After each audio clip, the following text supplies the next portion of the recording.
Hello there. Hi there. Thank you for joining me, Robin R. Robinson and Big Age Love. As you know, Big Age Love is a show for savvy, melanated folks age 55 and over or younger. It's up to you. You want to laugh, you want to age well, you want to be uplifted, and you want to keep your mind moisturized because a moisturized mind is a magnificent mind. And you want to stay as cute as hell in the process. Check, check, check. Win, win, win. Okay. Thank you again so much for stopping by and saying hello. So I hope you've had a good week, and I hope you've been taking care of yourself and just feeling good and feeling grateful. So I want to talk about nostalgia. I want to talk about nostalgia, and according to the Oxford Dictionary, it's defined as a sentimental longing or wistful affection for the past. And wistful can be described as a gentle sadness or a longing for something that you desire but you can't have, or for happy days that happy days or places that you've had in the past. Uh, and nostalgia can be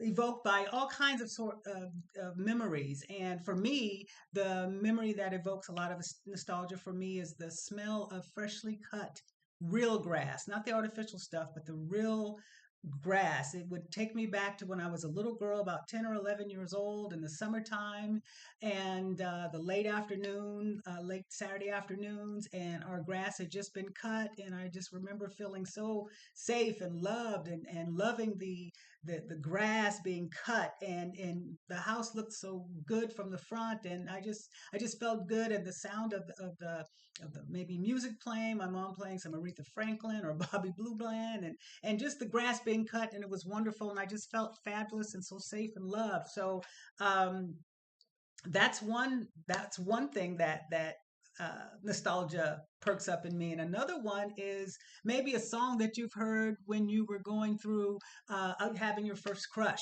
A song that really evokes memories for you. The one for me is it's called "Cowboys to Girls" by the Intruders.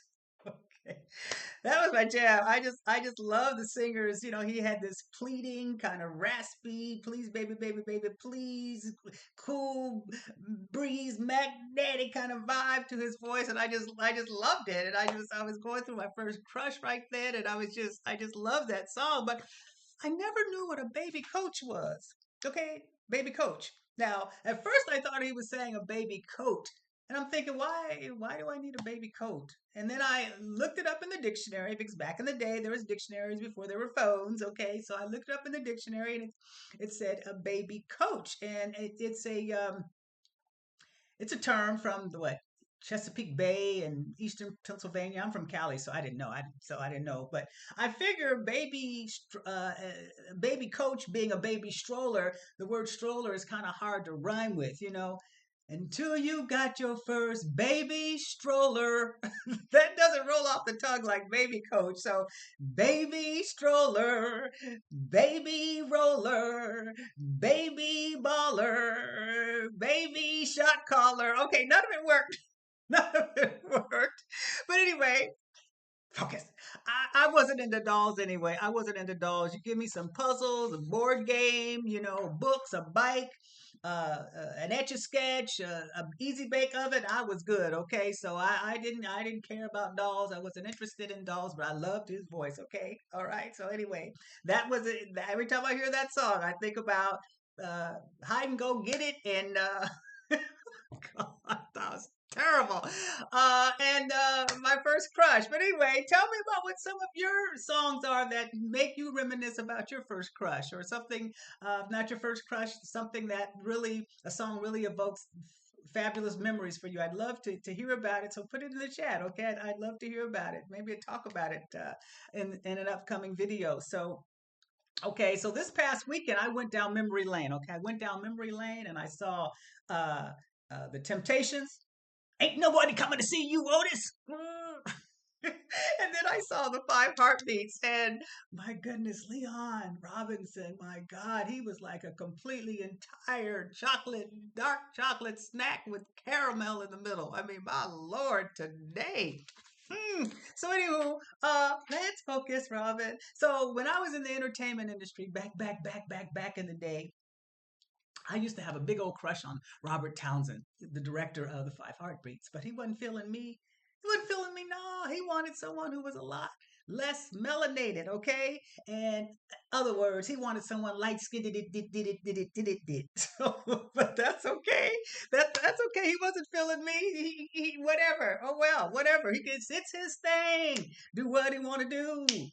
Dun dun dun dun. Dun. I can't tell him who to throw it to.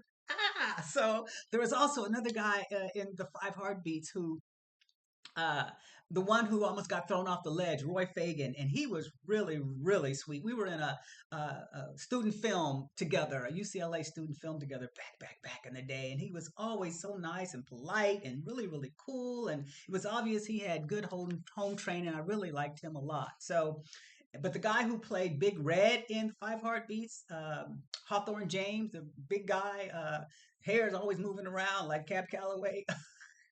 I remember practicing a scene with him once, and it was uh, it was a scene he was trying to evoke a certain emotion out of me, and it wasn't coming to the best of my ability as far as he was concerned. He was like, "I know you can do it. I know you got more in you. I know you can do it." And I just wasn't feeling it, the scene, or him. So it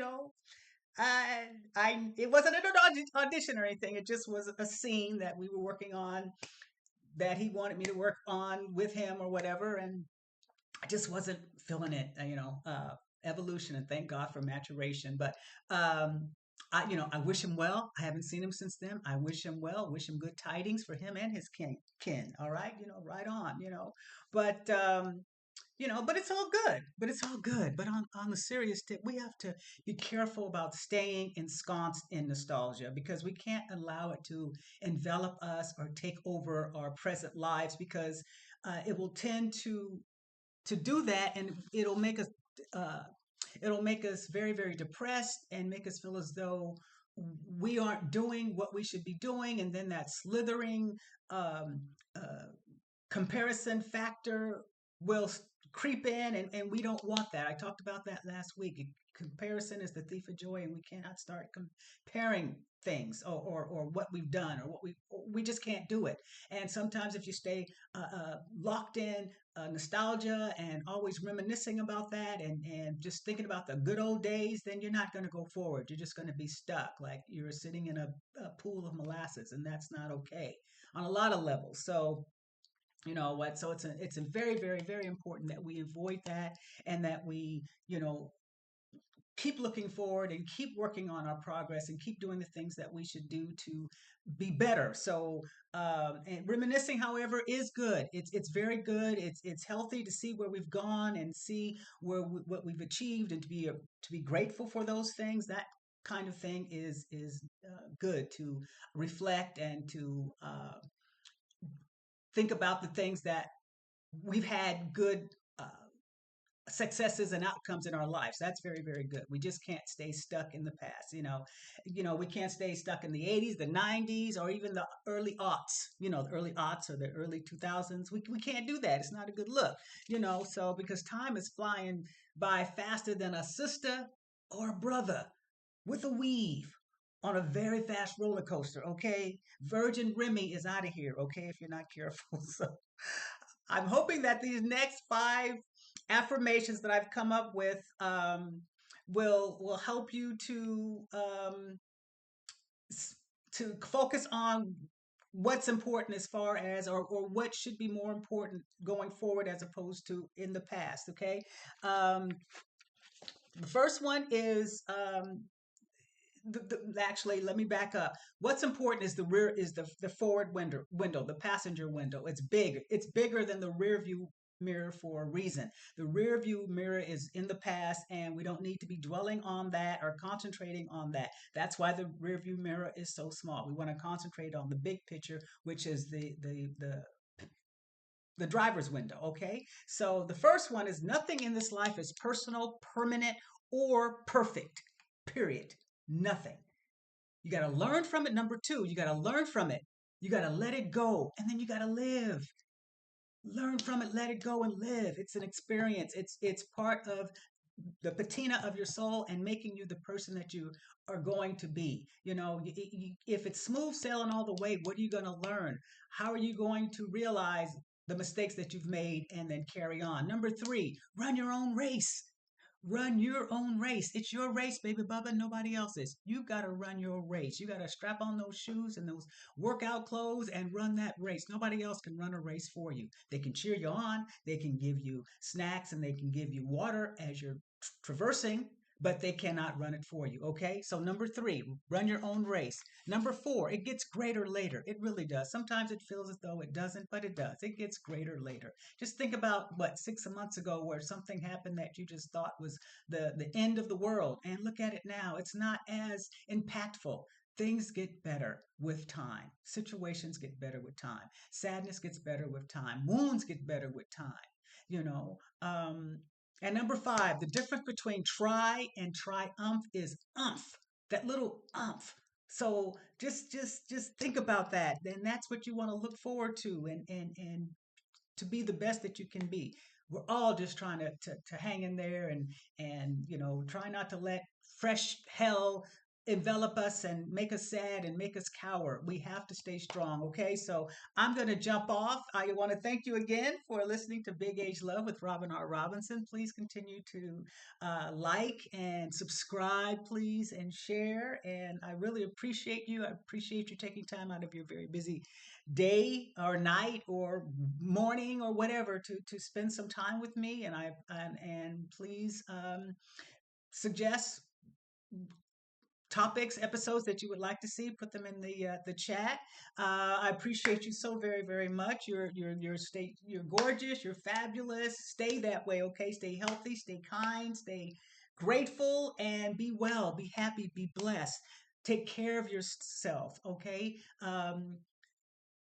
Love yourself, give yourself a hug, and have a wonderful wonderful weekend.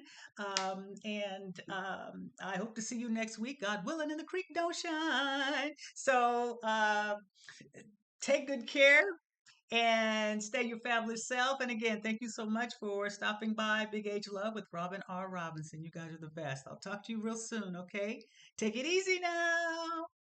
Peace.